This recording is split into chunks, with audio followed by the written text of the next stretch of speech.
सांगड़ मां खे ख़बर ॾींदा हलूं। डिस्ट्रिक्ट रिपोर्टर महमूद काइम खानी जी रिपोर्ट मुताबिक़ IG सिंध पारां मंशात ख़िलाफ़ शुरू कयल मुहिम कामयाबीअ सां जारी आहे। SSP सांगड़ कैप्टन एजाज़ अहमद शेख जी अॻुवाणीअ में कार्रवाई कंदे इंचार्ज CIA सांगड़ अकबर खान मरी पंहिंजे मातहत अमले सां गॾु मुंगली थाणे जे हद में गश्त दौरान मंशात फ़रोश फैज़ महमद ॾहियो खे गिरफ़्तार करे संदसि कब्ज़े मां 1070 ग्राम चरस हथ करे वरिती।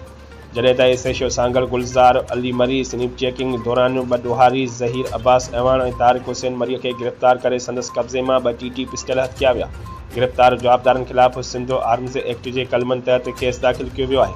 जॾहिं त ॿी कार्रवाईअ में मंशात फ़रोश गुलाम असगर चाकरानी खे गिरफ़्तार करे संदसि कब्ज़े मां 1100 ग्राम चरस हथ करे वरितो आहे।